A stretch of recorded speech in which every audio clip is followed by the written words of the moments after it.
శక్తి media ప్రేక్షకులకు నమస్కారం. నేను మీ జర్నలిస్ట్ విక్రమ్. ఫ్రెండ్స్, తెలంగాణ రాష్ట్రంలో నెక్స్ట్ భారతీయ జనతా పార్టీ అధికారంలోకి రాబోతుంది. ఎందుకు ఇంత ఘంటాపథంగా చెప్తున్నానో ఒకసారి మనం చూద్దాం.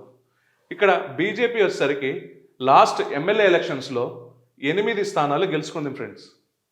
అయితే కొద్ది రోజుల గ్యాప్లోనే ఇక్కడ మళ్ళీ లోక్సభ ఎన్నికలు జరిగినాయి. ఇక్కడ 17 లోక్సభ స్థానాల్లో ఉంటే దాదాపుగా భారతీయ జనతా పార్టీ 8 స్థానాలు గెలుచుకుంది. అధికార పార్టీ కాంగ్రెస్ కూడా 8 స్థానాలే వచ్చాయి. ఎంఐఎం ఒక స్థానం తీసుకుంది. సో ఇక్కడ ఎంపీ స్థానంలో వచ్చేసరికి కాంగ్రెస్ వర్సెస్ బీజేపీనే ఉంది, కానీ ఇక్కడ బీఆర్ఎస్కి ఇక్కడ ప్రజలు విశ్వసించలేదు, వాళ్ళకి ఎంపీ స్థానాలు కట్టబెట్టలేదు. అండ్ వేరాజ్ ఇక్కడ చూస్తే మళ్ళీ ఎమ్మెల్సీ ఎన్నికలు జరిగాయి. గ్రాడ్యుయేట్స్ అండ్ టీచర్స్ ఎమ్మెల్సీ ఎన్నికల్లో ఇక్కడ భారతీయ జనతా పార్టీకి ఓటు వేయడం జరిగింది.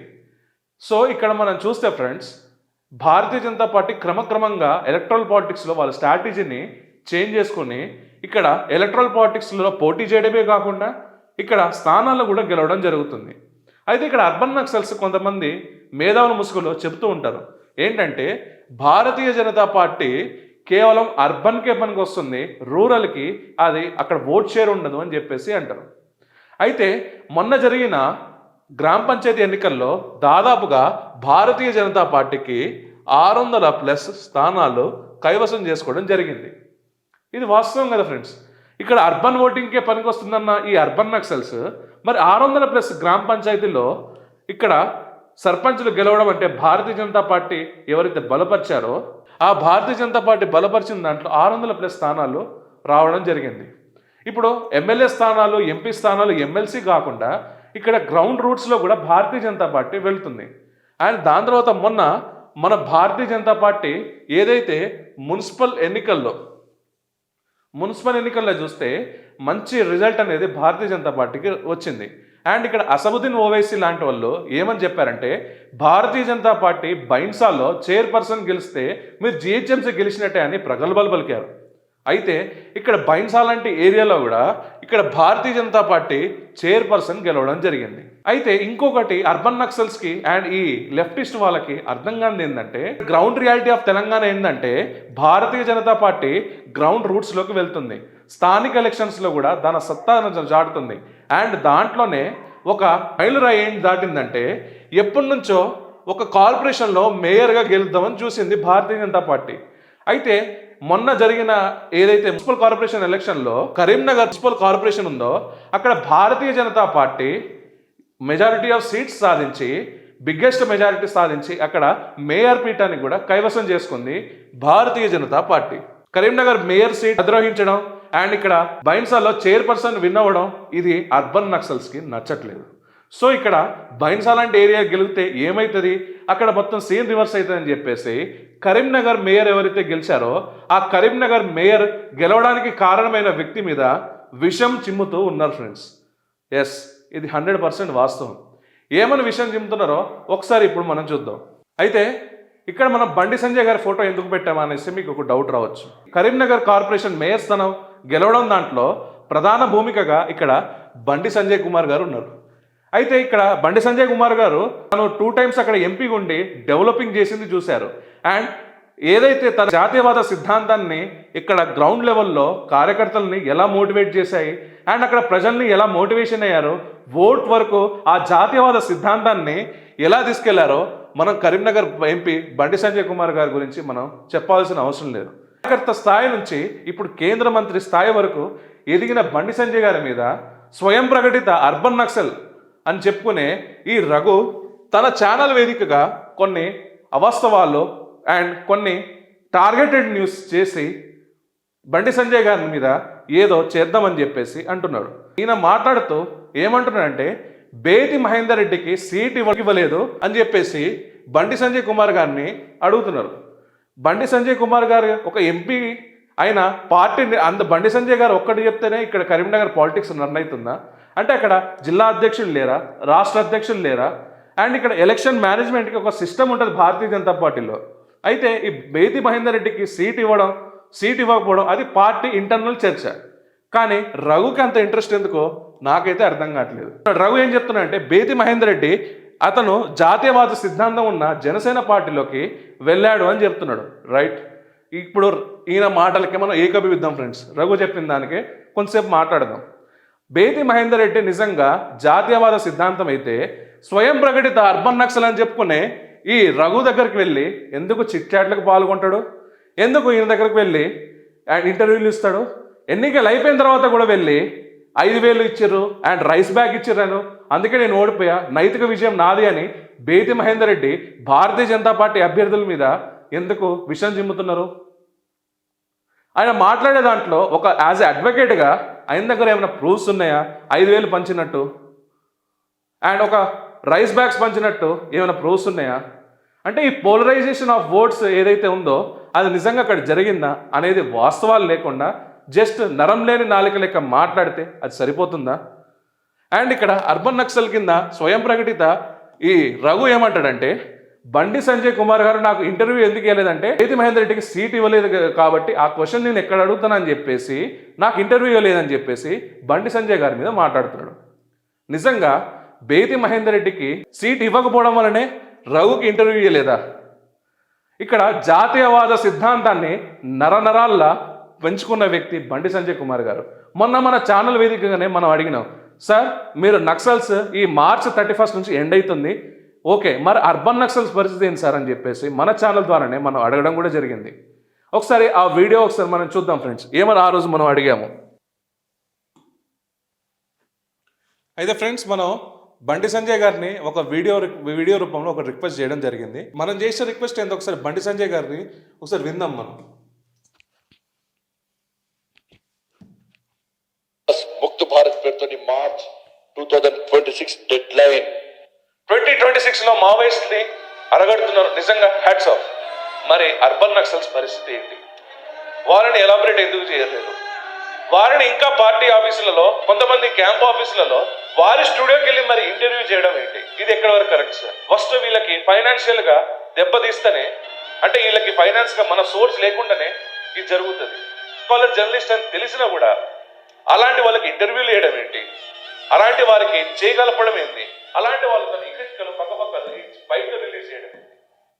అయితే మనం ఆ రోజు చేసిన వీడియో బండి సంజయ్ గారి వారికి చేరుకుందనేసి మనం అనుకుంటున్నాం. ఎందుకంటే మనం చెప్పినాం, అర్బన్ ఒక జాతీయవాది పొలిటీషియన్లో ఉండి ఒక అర్బన్ నక్సల్ అనే స్వయం ప్రకటిత రఘుకి ఎలా ఇంటర్వ్యూ ఇస్తారని చెప్పేసి మనం కొంతమంది లీడర్స్ ఇక్కడ రఘుకి ఇంటర్వ్యూ ఇవ్వడం జరిగింది. ఆ లీడర్స్ అసలు ఎందుకు ఇస్తారని చెప్పేసి మనం బండి సంజయ్ గారు ఒక వేదికగా నక్సలిజం గురించి మాట్లాడుతుంటే మనం అర్బన్ నక్సల్స్ పరిస్థితి ఏంటి సార్? మరి అర్బన్ నక్సల్స్ మీద కూడా మనం ఎందుకు ఉక్కుపాదం పెట్టొద్దు? వీళ్ళు ఇక్కడ స్వయం ప్రకటిత అర్బన్ నక్సల్స్ అని అంటున్నారు కదా, మరి అర్బన్ నక్సల్స్ అన్నప్పుడు వీళ్ళకి ఇంటర్వ్యూలు వేయడం ఏంటి? వీళ్ళతోని ఇకవికలు పక్కపక్క మాట్లాడడం ఏంటి అని చెప్పేసి మనం అనడం కూడా జరిగింది. అయితే ఇక్కడ బండి సంజయ్ గారు ఇంటర్వ్యూ ఇవ్వలేదు, లేకుంటే నేను కడిగి పడేసేటోడిని అని చెప్పేసి అన్నాడు. బండి సంజయ్ గారు ఏమన్నారు, నేను MOS ఆఫ్ హోంశాఖ, నేను అర్బన్ నక్సల్స్కి నేను ఇంటర్వ్యూ ఇవ్వలేనని చెప్పేసి రఘుకి క్లారిటీగా చెప్పడం కూడా జరిగిందంట. కానీ దేన్ని కూడా వక్రీకరిస్తూ, దేన్ని కూడా ఏదో దోషం అన్నట్టు రఘు మాట్లాడిన మాటలు నిజంగా అది సిగ్గుచేటు అని చెప్పేసి మనం అనుకోవచ్చు. అండ్ ఇక్కడ రఘు మొన్న ఒకసారి గంగుల కమలాకర్ అక్కడ లోకల్ ఎమ్మెల్యే, కరీంనగర్ ఎమ్మెల్యేతోని ఏం మాట్లాడిండో కూడా ఒకసారి మనం విందాం.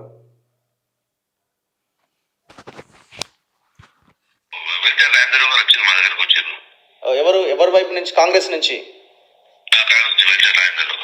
వెల్చాల రాజేంద్రరావు గారు మీ దగ్గరికి వచ్చారా? మాకు వచ్చి వెళ్తే సరే మీరు 100% మీరు గెలుస్తారన్నప్పుడు మేము సపోర్ట్ చేస్తామని చెప్పేసి మా ఊళ్ళో ఎవరు తీసుకుపోతుందని చెప్పి మా క్యాంప్ లో వేసుకున్నాం. ఓకే. మాకు వెల్చాల రాజేంద్రరావు గారు వచ్చింది, మా దగ్గరికి వచ్చింది. ఎవరి వైపు నుంచి? కాంగ్రెస్ నుంచి. వెల్చాల రాజేంద్రరావు గారు. వెల్చాల రాజేంద్రరావు గారు మీ దగ్గరికి వచ్చారా? మాకు వచ్చి వెళ్తే సరే మీరు 100% మీరు గెలుస్తారన్నప్పుడు మేము సపోర్ట్ చేస్తామని చెప్పేసి మా ఊళ్ళో ఎవరు తీసుకుపోతుందని చెప్పి మా క్యాంప్ లో వేసుకున్నాం. ఓకే. మా ఊళ్ళో మేము తీసుకుపోయి వేరే కాడ పెట్టుకున్నాం. ఓకే. సో మా ఓటు ఎటు ట్రాన్స్ఫర్ అవుతుంది. మరి మీరు వాళ్ళు రిక్వెస్ట్ చేసి అడిగినట్టున్నారు కదా, మీరు ఎందుకు వద్దనుకున్నారు?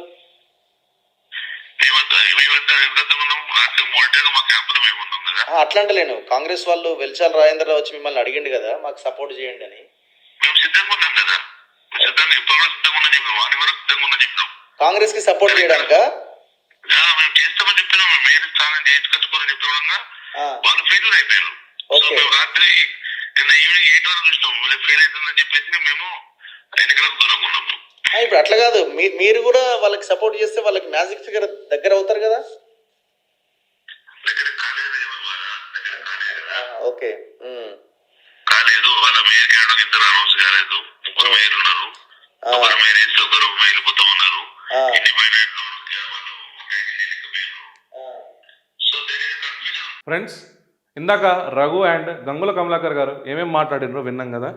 అయితే రఘు ఏం చెప్తున్నాడంటే, మీరు కాంగ్రెస్కి ఎందుకు సపోర్ట్ చేయలేదు మేయర్ అంటే, మేయర్ అభ్యర్థి ఎవరో తెలియదు, అక్కడ ముగ్గురు మేయర్ అభ్యర్థులు ఉన్నారు కాబట్టి మీరు సపోర్ట్ చేయట్లేదు అని చెప్పేసి గంగుల కమలాకర్ గారు చెప్పడం జరిగింది. అర్థం కాని విషయం ఏంటంటే, ఇక్కడ కాంగ్రెస్ అండ్ బీఆర్ఎస్ రెండు లోకాయుక ఒప్పందం పెట్టుకుంటే ఇక్కడ కరీంనగర్ మేయర్ స్థానాన్ని కొట్టేయచ్చు అని చెప్పేసి ఇండైరెక్ట్గా ఎందుకు రెచ్చగొడుతున్నట్టు? దీనికి ఏమైనా లాభం ఉందా? రఘు, నీకు ఇదే బీఆర్ఎస్ పార్టీ నువ్వు జర్నలిజం చేస్తుంటే, గుర్రంపోటు దండలో జరుగుతున్న అన్యాయాలను నువ్వు ప్రశ్నించి నువ్వు తొలి వెలుగులో ఉన్నప్పుడు చేస్తే, హుజూర్ నగర్లో అక్కడ బీఆర్ఎస్ నిన్ను ఎలా అరెస్ట్ చేసిందో తెలియదా? కానీ ఈరోజు అదే నువ్వు బీఆర్ఎస్ పార్టీకి సపోర్ట్ చేస్తున్నావు. బీఆర్ఎస్ పార్టీకి సపోర్ట్ చేసుకుంటూ కాంగ్రెస్ పార్టీకి సపోర్ట్ చేస్తున్నట్టు నీ నెరేటివ్స్ ఉంటున్నాయి. మరి నీ వ్యక్తిగతంగా ఆ రోజు నువ్వు అరెస్ట్ అవుతుంటే వచ్చింది బండి సంజయ్ కాదా? మరి బండి సంజయ్ గారు ఎందుకు ఆ రోజు వచ్చింది? బండి సంజయ్ గారు నిబద్ధత లేక నాయకుడైతే, బండి సంజయ్ గారు నిన్ను బెదిరించేటోడైతే, బండి సంజయ్ నిన్ను వచ్చేసరికి ఎందుకు కలిసేటోడు? ఆ రోజు యుద్ధ వాతావరణంలో అక్కడ గుర్రంపోటు దండాలో ఎందుకు అక్కడ గుర్రంపోటు దండ ర్యాలీ అని చెప్పేసి అక్కడ ఒక ప్రోగ్రాం చేయడం జరిగింది. ఆ గుర్రంపోటు ఇష్యూ వల్ల ఎంతమంది భారతీయ జనతా పార్టీ కార్యకర్తలు జైల్లో మగ్గారు. ఈ విషయం నీకు తెలీదా రఘు? ఈరోజు నువ్వు అర్బన్ నక్సల్స్ అవతారం ఎత్తొచ్చు రఘు, కానీ ఆ రోజు నీకు బండి సంజయ్ గారు సపోర్ట్ చేయలేదా?